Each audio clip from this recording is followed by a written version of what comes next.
कि हमने खुदावंद के हजूर इस बात का अहद मुआहदा किया है कि हम अपने लोगों को खुदा की हजूरी में, खुदा की बारगाह में लेकर आएंगे।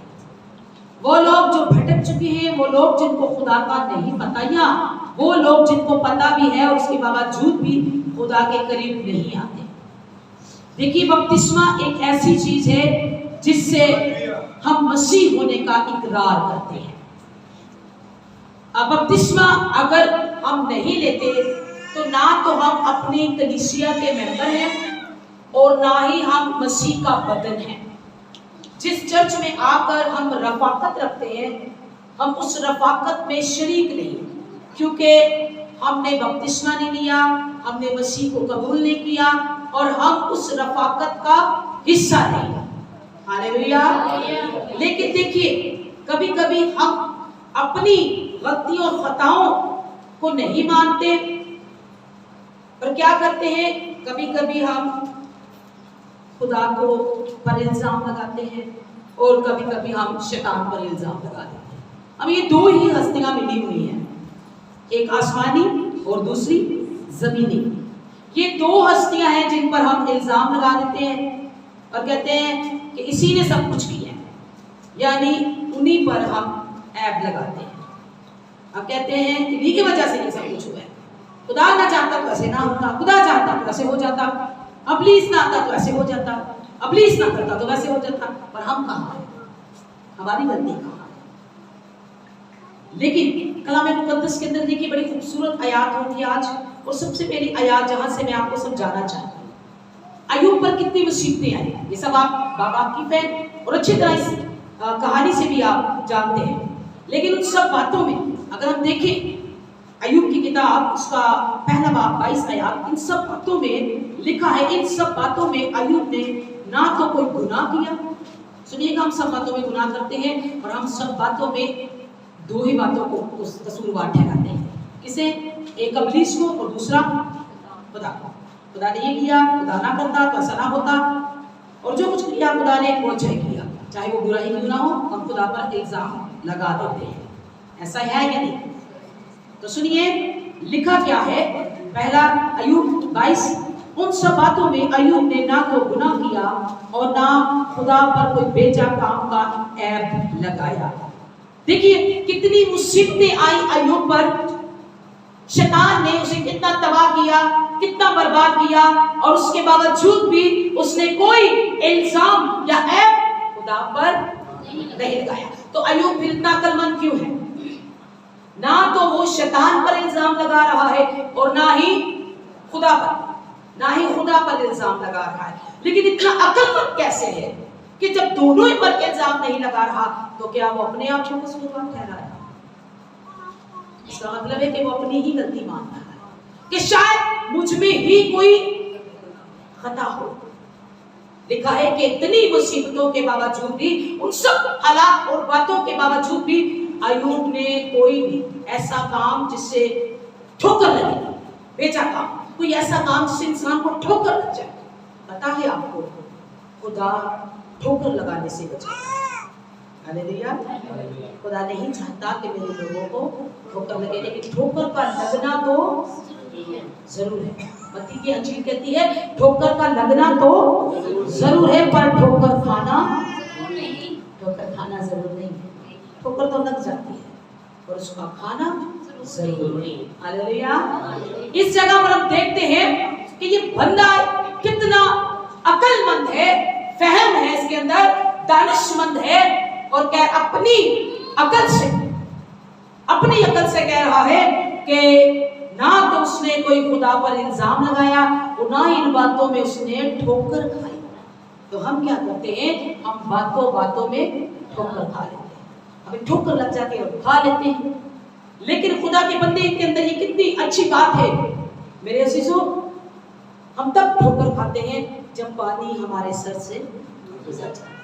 कलाम मुकद्दस जबूर की किताब 38 जबूर, उसके अंदर लिखा है कि मेरी बदी मेरे सर से गुजर गई, मेरी बदी मेरे, जब सर से गुजर जाए बदी तो फिर क्या होगा?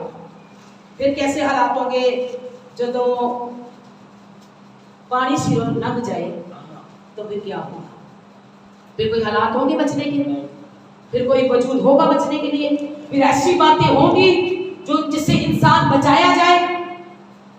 कलाम मुकद्दस के अंदर दाऊद कहता है कि मेरी बदी मेरे सर से गुजर गई।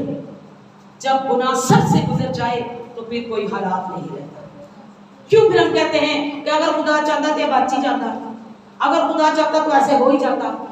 फिर क्यों हम खुदा पर इल्जाम लगाते हैं जब बदी ही सर से गुजर जाए? हालेलुया। दाऊद कहते हैं मेरी बदी मेरे सर से गुजर गई।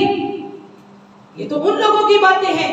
एक बंदा तो खुदा पर ऐब नहीं लगा रहा और एक बंदा अपने गुनाह का इकरार कर रहा है कि मेरी ही गुनाह, मेरी ही बदी मेरे सर से गुजर गई। लेकिन यहाँ पर यहूदा के खत के अंदर, यहूदा के खत के आज आपको एक बपतिस्मे का स्टेप देना है। जो नहीं लोगों ने लिया या जो लोग ले चुके हैं, हम चाहते हैं वो भी दोबारा से इस तालीम को हासिल करें, दोबारा से इस बात को याद करें। जैसे पालूस रसूल कलाम मुकद्दस के अंदर एक बात बताते हैं। पहले तो हम पढ़ेंगे यहूदा का खत, ये एक ही खत है और इसका शायद पेज भी एक ही है जी। यहूदा का खत, उसका पहला बाब और 24 आयत, इसके अंदर लिखा है, जरा सुनिएगा गौर से। अब जो तुमको ठोकर खाने से बचा सकता है, हालेलुया, ठोकरें तो खाई, बहुत खाई, लगी खाई, लेकिन अब जो बचा सकता है, क्या आप उसका हाथ पकड़ना चाहते हैं? जो आपको बचा सकता है, जो अब बचा सकता है। ठोकरें आपको लगी होंगी और आपने बड़ी खा ली होगी, हालात न जाने कैसे गुजर गए और आप गुजर गए, लेकिन अब जो करने वाला है, क्या आप अपना हाथ उसको देना चाहते हैं? तो सुनिए गौर से, कलाम की तरफ मुतवज्जह हो। अब जो तुमको ठोकर खाने से बचा सकता है और अपने पुरजलाल हजूर में कमाल खुशी के साथ बेऐब करके खड़ा कर सकता है, वो आपका मुनज्जी और आपका खुदा है। हालेलुया। अब जो तुमको ठोकर खाने से बचा सकता है और बेऐब करके, अब बेऐब कैसे होना? ठोकरों से तो हम लगे लगे, वो क्या कहते हैं पंजाबी की मिसाल है, ठेडे खा खा के पत्थर गोल हो गए। अब आप ठोकरें खा खा कर तो गोल हो चुके, गोल मटोल हो चुके हैं, लेकिन अब जो आपको बचा सकता है, बाइबल की आयत कितनी खूबसूरत है और ये पुराने अहदनामे की नहीं, ये नए अहद की है। नए अहद के अंदर वो आपको बचाएगा। हालेलुया। अब जो तुमको ठोकर खाने से बचा सकता है और अपने पुरजलाल में, देखिए आपके फैमिली में नहीं, आपके खानदान में नहीं, आपके मेयार में नहीं, आपके मोहल्ले में नहीं, आपके एरिया में नहीं, कहीं अमेरिका दुबई में नहीं, बल्कि अपने हुजूर में पुरजलाल करके। हालेलुया। हर किसी को शौक इधर जाए उधर जाए, पर किसी को ये शौक नहीं हम खुदा के जलाल में जाए, खुदा की बारगाह में जाए, खुदा की हजूरी में जाए, खुदा की अनाउंटिंग में जाए, खुदा के मसा में जाए, खुदा की कुव्वत में आए, ये किसी को शौक नहीं। लेकिन अब जो आपको बार बार पुकार रहा है और कहता है अब जो तुम्हें ठोकर खाने से बचा सकता है और पुरजलाल में कामल खुशी के साथ बेऐब करके, कमाल खुशी के साथ बेऐब करके खड़ा कर सकता है, वो आपका खुदा है।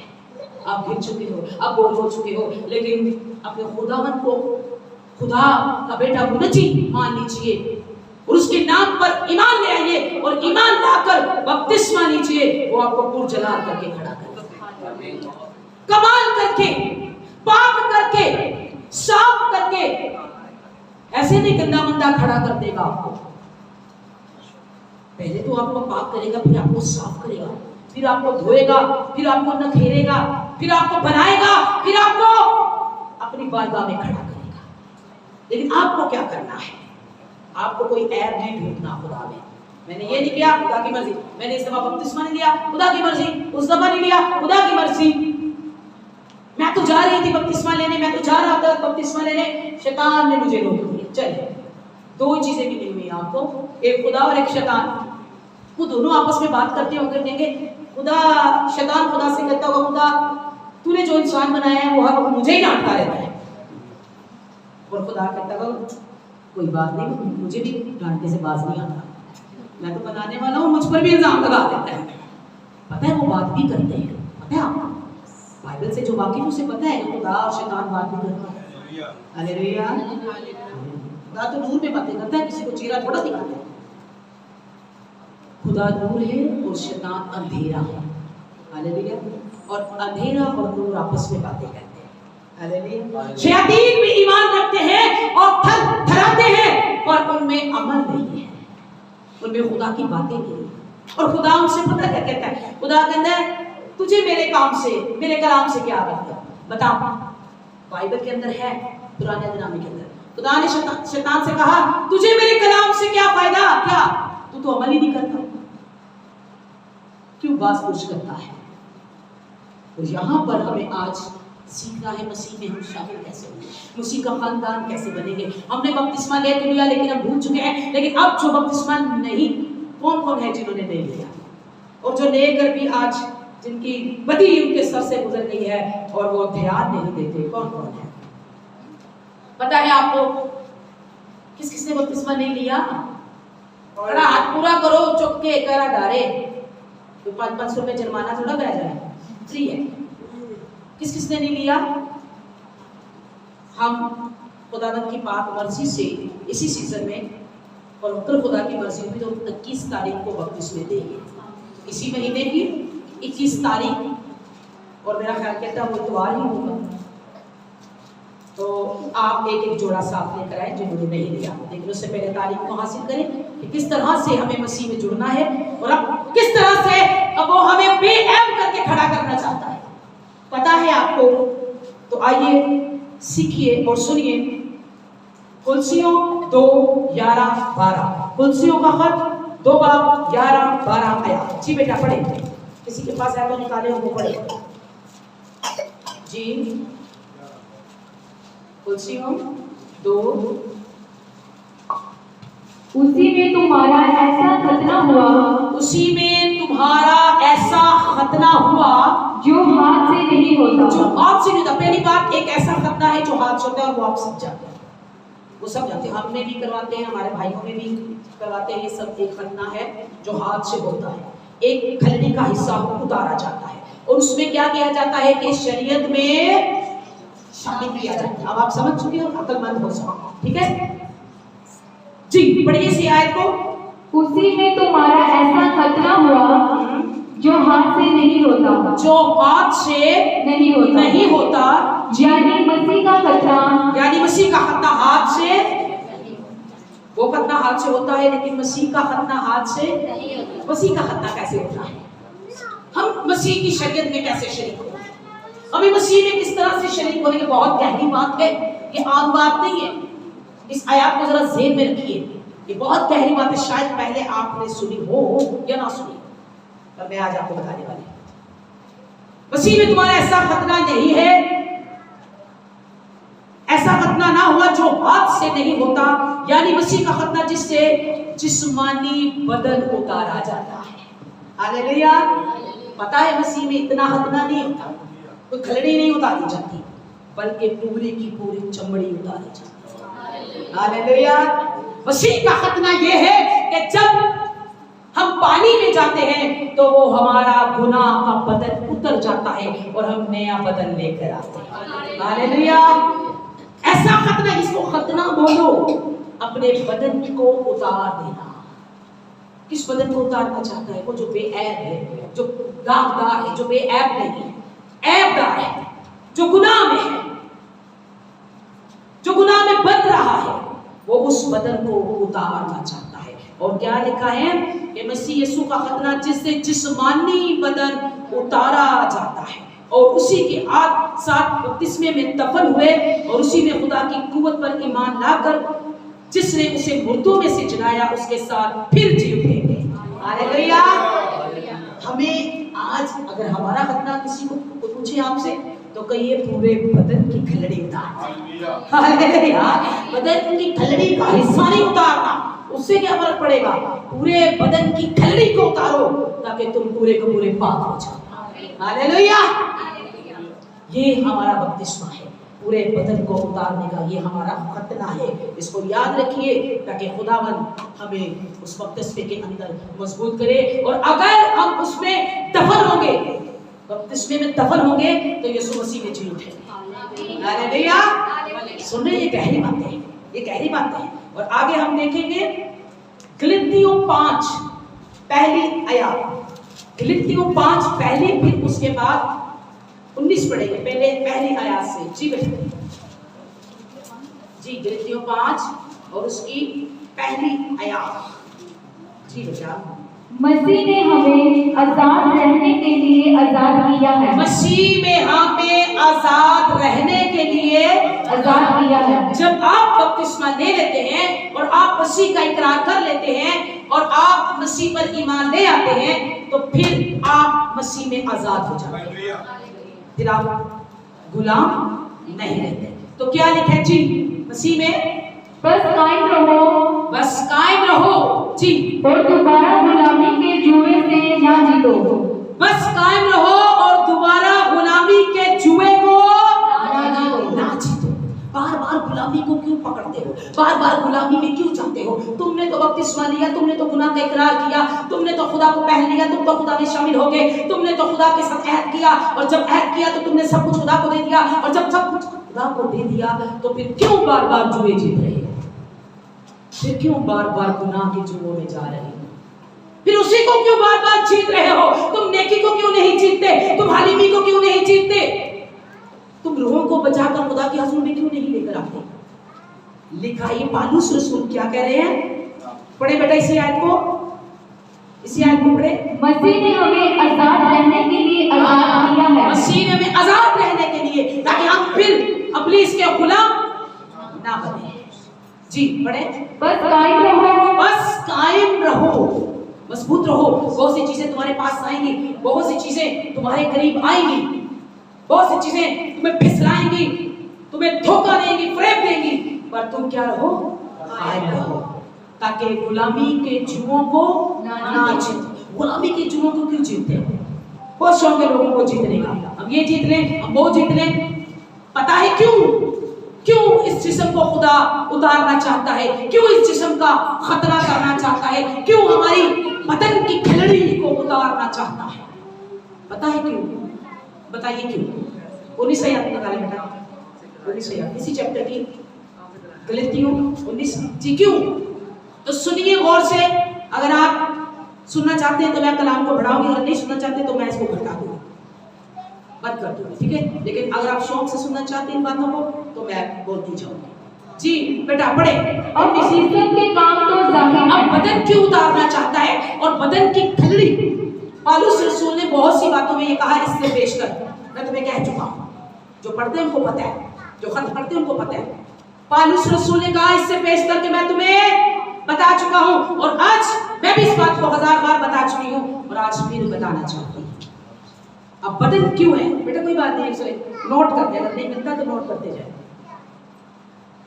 पता है क्यों खुदा इस बदन को उतारना चाहता है? तो सुनिए 19 आयत के अंदर। जी गलातियों। अब जिस्म के काम तो जाहिर है। अब जिस्म के काम तो जाहिर है। जी क्यों जाहिर है? यानी हरामकारी, यानी हरामकारी जिस्म के अंदर, नापाकी जिस्म के अंदर, शोहरत परस्ती जिस्म के अंदर, बुत परस्ती जिस्म के अंदर, जादूगिरी जिस्म के अंदर, अदालतें जिस्म के अंदर, झगड़ा जिस्म के अंदर, हसद जिस्म के अंदर, गुस्सा जिस्म के अंदर, तफरके जिस्म के अंदर, जुदाइयाँ जिस्म के अंदर, बिदते जिस्म के अंदर, नशाबाजी जिस्म के अंदर, नाच रंग जिस्म के अंदर। और इनकी मालिक और इनकी बाजत तो मैं पहले से कह देता हूँ कि ये सब खुदा की बादशाही में शरीक नहीं हो सकते। ये खुदा की बादशाही के वारिस, इसलिए वो तुम्हें अपना वारिस बनाना चाहता है, तुम्हें बरकत देना चाहता है, और तुम्हें करके खड़ा करके तुम्हारे जिस्म की खलड़ी को उतारना चाहता है। हालेलुया। समझ आई? आई तो फिर जोरदार तालियां।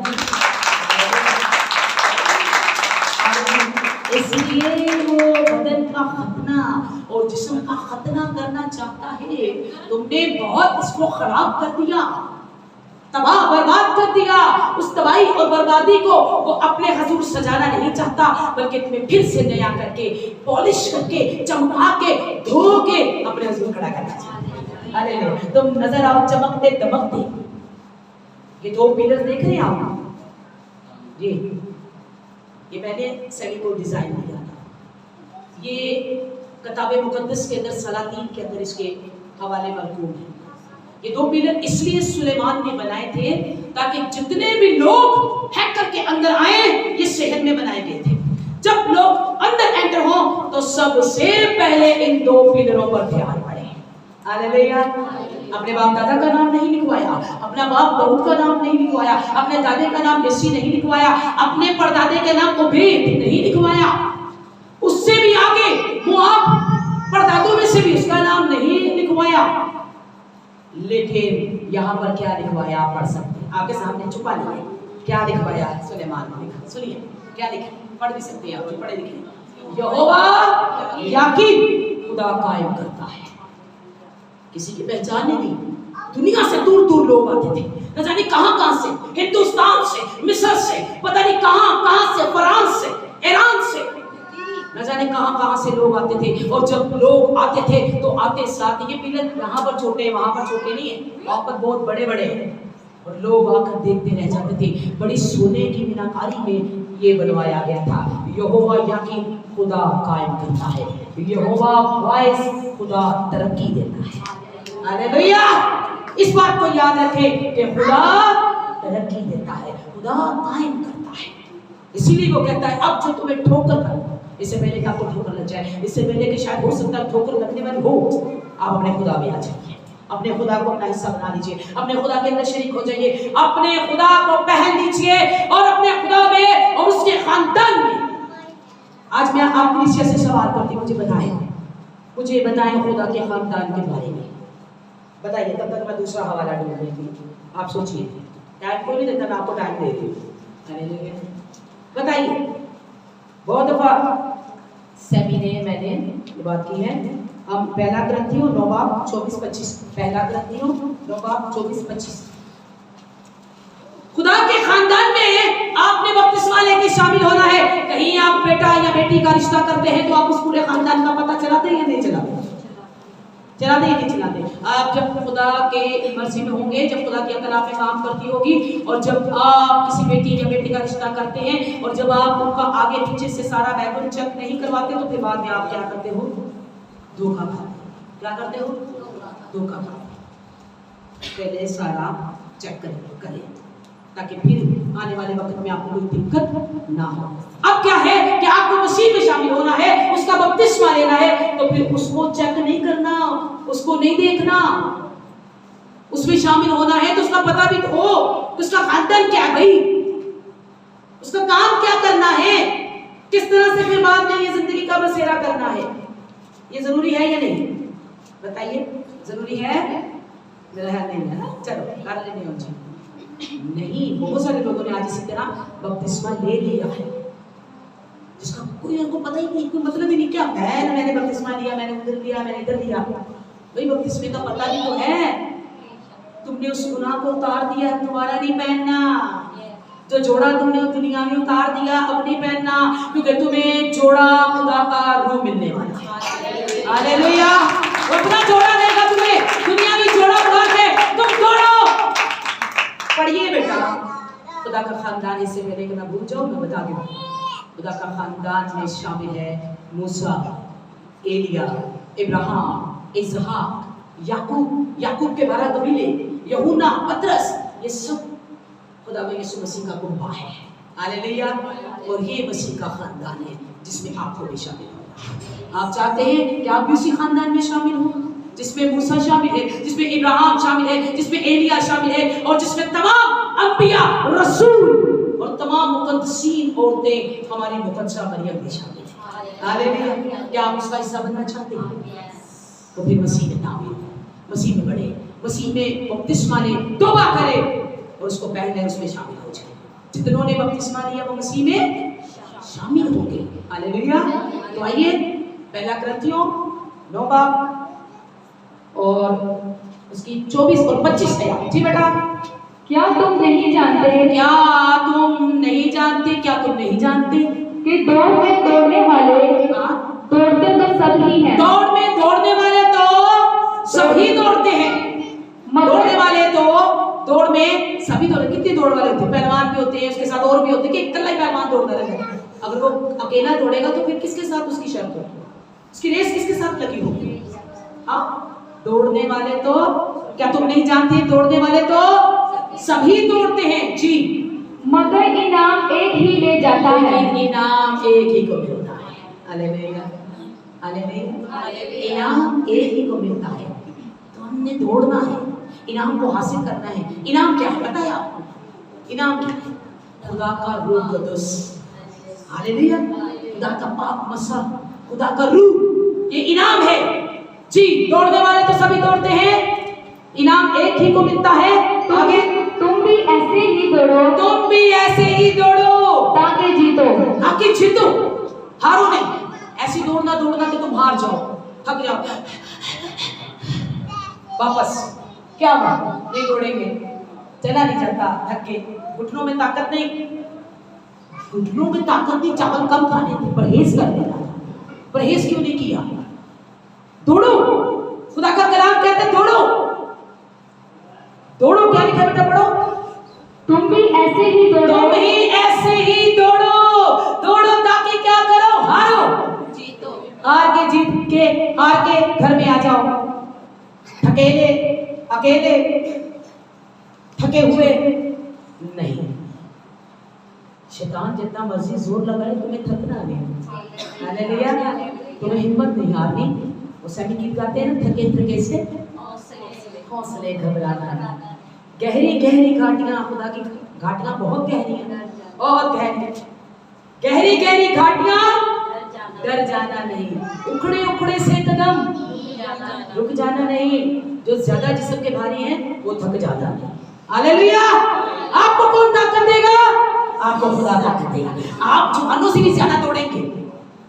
कछुआ और खरगोश की कहानी सुनी है ना? खुदावंत बढ़ाएगा आपको, खुदावंत जिताएगा आपको। ऐसे दौड़ो कि तुम जीतो। क्या खुदा चाहता है कि तुम ऐसे दौड़ो कि हारो? खुदा चाहता है तुम ऐसे दौड़ो कि तुम जीत जाओ, तुम अपनी दौड़ में जीत जाओ। तुम दौड़ रहे हो, तुम कौन सी दौड़ में दौड़ रहे हो ये खुदा जानता है। तुम कैसी दौड़ में लगे हो ये खुदा जानता है। तुम किस दौड़ में किसको ढूंढ रहे हो? दौड़ते जाओ, तुम जीतोगे, तुम जीतोगे। तुम दौड़ो अपनी दौड़ में, लेकिन तुम्हारी दौड़ अच्छी होनी चाहिए। ये नहीं है जुए वाला दौड़ता जाता है, खुदा मैं दौड़ रहा हूँ, मुझे जिता देना, मुझे जिता देना। शराब पीने वाला शराब पीने के लिए दौड़ रहा है, बुराई करने वाला बुराई के लिए दौड़ रहा है, नशा करने के लिए नशा करने वाला दौड़ रहा है। ऐसी दौड़ में नहीं दौड़ना। तुम यीशु मसीह के ईमान की कुश्ती लड़ो। हालेलुया, अच्छी कुश्ती लड़ो। तुम्हें लाखों दुनिया रोके पर तुम ना रुकना, तुम अपनी दौड़ में दौड़ते जाओ, तुम जीतोगे। हालेलुया, तुम जीतोगे। जी बेटा, इससे आगे क्या है? दूर किसके लिए रही है ये भी जरा सुन लो। जी बेटा पढ़ो। और हर पहलवान सब तरह का परहेज करता है। हर पहलवान हर तरह का, जो दौड़ में दौड़ते हैं ना वो परहेज भी करते हैं। शौक ही पूरा क्यों करते हो उसी वक्त इसमें ना बाजो फिर अपने वही काम। मैं कह रही शौक मत पूरा कीजिए, शौक मत पूरा कीजिए, खुदा नाराज हो जाए। बपतिस्मा शौक नहीं है, बपतिस्मा एक अहद है। हालेलुया, जी पढ़े दौड़ में जी। और हर पहलवान सब तरह का हर पहलवान हर तरह का परहेज करता है। उसको पता है कि मैं कहीं कमजोर ना पड़ जाऊं, मेरी ताकत खत्म ना हो जाए, मेरी हड्डियां दर्द ना हो, मेरी हड्डियां कमजोर ना हो जाए, मेरी मांसपेशियां कमजोर ना हो जाए, मैं खाऊं पीऊं ताकत पाऊं। और हर तरह के वो जो कमजोर चीजें करती है उससे परहेज करता है। पहलवान दौड़ता है तो हर तरह की जो चीज उसे कमजोर करती है उसका परहेज है। आप दौड़ रहे हो, आप भी उस बदी से, उस गुनाह से, उस हर तरह के बुरे फ्रेम से परहेज कीजिए ताकि आपकी दौड़ कमजोर ना हो जाए। Hallelujah, hallelujah, hallelujah. ये कलाम कह रहा है, मैं अभी कुछ नहीं कह रही, मैंने कभी अपना कुछ कहा ही नहीं। ये तो मैं सिर्फ अपनी कलाम की बातें बयान करें क्योंकि टाइम को मद्देनजर रखना है। आज शायद वाली की इबादत है जी। क्या लिखा है? क्यों दौड़ता है पहलवान की दौड़ देखिए और अपनी दौड़ में फर्क देखिए। पहलवान दौड़ता है, परहेज करता है, और इनाम नजर आता है, फिर दौड़ी जाता है, फिर इनाम नजर आता है, फिर दौड़ी जाता है। और पता है कितनी दौड़ दौड़ते हैं वो, अकेला नहीं होता, बहुत सारे, लेकिन इनाम एक ही। जी बेटा पढ़े, किसके लिए वो दौड़ रहा है? वो लोग तो मुरझाने वाला सेहरा पाने के लिए ये करते हैं। पहलवान तो मुरझाने वाला सेहरा पाने के लिए फूलों से सजा हुआ हार, फूलों से सजा हुआ हार और ऐसी चीजों के लिए दौड़ रहा है जो आज है पर कल नहीं है। तुम ऐसे दौड़ो और अबदी जिंदगी पर घा लगाओ। हालेलुया, तुम अबदी जिंदगी पर घा लगाओ। वो मुरझाने वाला सेहरे के लिए दौड़ता है। अगली आयत क्या है? मगर हम उस सेहरे के लिए करते हैं जो नहीं मुरझाता। हम उस सेहरे के लिए करेंगे जो कभी नहीं मुरझाएगा, और वो क्या है? खुदा का रूह है। हमें उसको हासिल करने के लिए दौड़ना है, हमें उसको हासिल करने के लिए बपतिस्मा लेना है, हमें उससे हासिल करने के लिए परहेज करना है हर गंदी बुरी बात से। हालेलुया, ताकि हम कमजोर ना पड़ जाए, हमारा जोर ना कम हो जाए, हम दौड़े ताकि जीते, अपने सेहरे को हासिल करें, अपने इनाम को हासिल करें। ये आप सबके लिए, आप सबों के लिए। हालेलुया, हमें बढ़ना है, खुदा के कलाम में बढ़ना है, और खास तौर पे बपतिस्मा लेकर हमें ऐसी दौड़ में दौड़ना है जो कभी हार वाली ना हो बल्कि जीत वाली हो। हालेलुया। हम एक और हवाला देखेंगे, फिर इसके बाद वाइंड अप करेंगे। हवाला है 2 पतरस 2 बाब 22, 20 और 22। 2 पतरस 2 बाब, ये खत है पतरस का, और इसके अंदर वो लोग हैं जो पहचान तो कर चुके हैं, और अगर चाहे वो पहचान करना भी चाहते हैं कि बपतिस्मा लिया, इनाम हासिल कर लिया। बपतिस्मा ईमान का है, यीशु मसीह पर ईमान लाओ और क्या करो? बपतिस्मा लो। और बपतिस्मा लेकर जो आगे आगे जो हमारा स्टेप है वो क्या है, उस पर भी हमें गौर करना है, उस पर भी हमें चलना है। और कलाम मुकद्दस के अंदर निकाला बेटा 2 पतरस 2 बाब 20 और 22 जी। और जब वो खुदावंद और मुनज्जी यीशु मसीह की पहचान के वसीला से दुनिया की आलूदगी से छुटकर फिर उसमें फंसे, यीशु मसीह की पहचान पाकर, यीशु मसीह को पहचान लिया, वो मेरा मुनज्जी, मैं उस पर ईमान ले आया, और आज मैं इकरार करती हूँ कि यीशु ही खुदा का बेटा है। मैं आज पहचान गई, मैं पहचान गया, मुझे बपतिस्मा दे दीजिए, अब मैं मसीह का हो गया। दुनिया की आलूदगी से छूटकर जी, और उनसे मगलूब हुए तो उनका पिछला हाल पहले, दुनिया की आलूदगी से छूटकर फिर उनमें फंसे और उनसे मगलूब हुए तो उनका पिछला हाल पहले से भी ज्यादा बदतर हो गया। खुदा को पहचान लिया, खुदा को मान लिया, बपतिस्मा ले लिया, और फिर दुनिया की आलूदगी में आ गए, फिर दुनिया के कम्मा च आ गए। एक गलड़ी तो आपने उतारी, आपने फिर दूसरी गलड़ी पहनी। ऐसा आपको तो रूह का लिबास मिलना है, वो नहीं हासिल किया आपने, वो नहीं मिला आपको। अब लिखा है कि वो दुनिया की आलूदगी से छूटकर फिर उनमें फंस जाते हैं। पहले तो आप छूटे थे, फिर आप फंस गए। और अगला जो है 22 आयत है कि उन पर एक मिसाल आती है जो पहचान तो कर लेते हैं, जो मसीह को कबूल तो कर लेते हैं, जो बपतिस्मा तो ले लेते हैं, लेकिन काम को ना दे ओए प्राणी, तो फिर उनका क्या हाल होगा पता है आपको? पहले से भी ज्यादा वो बदतर हो जाएंगे, पहले से भी ज्यादा वो खराब हो जाएंगे, पहले से भी ज्यादा तबाह और वो बर्बाद हो जाएंगे। उनके ऊपर एक मिसाल आई है, और ये सच्ची और सादक मिसाल है, ये बाइबल कह रही है। और लिखा है उन पर ये सच्ची मिसाल सादक आती है कि कुत्ता अपनी कै की तरफ रजू करता है और नहलाई हुई सूरनी दलदल में लौटने की तरफ। हालेलुया। जो खुदा को कबूल कर लेते हैं, पहचान में आ जाते हैं, खुदा को पहन लेते हैं, खुदा को जान जाते हैं और खुदा के साथ एक नया अहद कायम कर लेते हैं और फिर दुनिया की आलूदगी में आ जाते हैं, उनके बारे में लिखा है कि वो कुत्ता है जो अपनी कैद है। ये एक मिसाल ऐसी है कि कुत्ता, जो बड़े लोग हैं वो शायद जानते ही होंगे, कुत्ता जब उल्टी करता है तो उसी को फिर खा जाता है, और जब सूरनी यानी सूर उसका मालिक उसे नहलाता है, धुलाता है, क्योंकि वो ज्यादा कीचड़ में रहती है, गंद में रहती है। उसका मालिक उसे धोकर, पाक करके, साफ करके, नहला कर अच्छा बनाता है, और चंद ही मिनट के बाद वो फिर गंदगी में जाकर बैठ जाती है। वो फिर उसी में लथपथ हो जाती है, क्योंकि उसे गंदगी में रहना पसंद है। सूअर को गंदगी में रहना पसंद है। तो इसीलिए खुदा ने ये मिसाल दी है कि उस पर ये साबित और सच्ची मिसाल आती है कि कुत्ता अपनी गाय की तरफ और नहलाई हुई सूअर दलदल में लौट जाती है। हालेलुया। लेकिन हमें ऐसे नहीं बनना, हमें तो जीतना है, हमें तो बढ़ना है, हमें तो उस दौड़ में उस शहर को हासिल करना है जो कभी मुरझाता नहीं। हालेलुया। कभी मुरझाता नहीं। हालेलुया। बपतिस्मा क्या है? एक धुलना है, गहराई में जाना है। बपतिस्मा एक नया जीवन देता है। बपतिस्मा एक नई जिंदगी देता है। बपतिस्मा एक नई सोच देता है, और ये एक मसीह में शामिल होने की शरीयत है, और वो खतना है पूरे पूरे बदन का, जिस्म का, और वो पूरे बदन की खलड़ी को उतार देता है। ऐसा खतना हमें करना है। हालेलुया। Praise the Lord. तो आए वही खुदा जो ऐप बिल्कुल दागदार करके, बेऐब करके खड़ा कर सकता है, वो आपका खुदा है। पौलुस रसूल ने एक बात की है कुरिन्थियों की कलीसिया को, आज मैं भी आपसे कहना चाहती हूँ, उन्हीं का पैगाम मैं आप तक लेके आना चाहती हूँ। निकालिए बेटा 2 कुरिन्थियों 7 पहले, उसकी 7वां पहले आया। ये छोटा सा रेफरेंस है, अभी खत्म हो जाएगा। लेकिन ये पौलुस रसूल ने कुरिन्थियों की कलीसिया को बोला है, और आज मैं यहोवा प्रेजेंट की कलीसिया को उनका हक आफत पढ़ दूंगी। हालेलुया। मैं उनकी बात आपको बताऊं, सुनना चाहते हैं आप? तो सुनिए प्यारे बच्चों जी।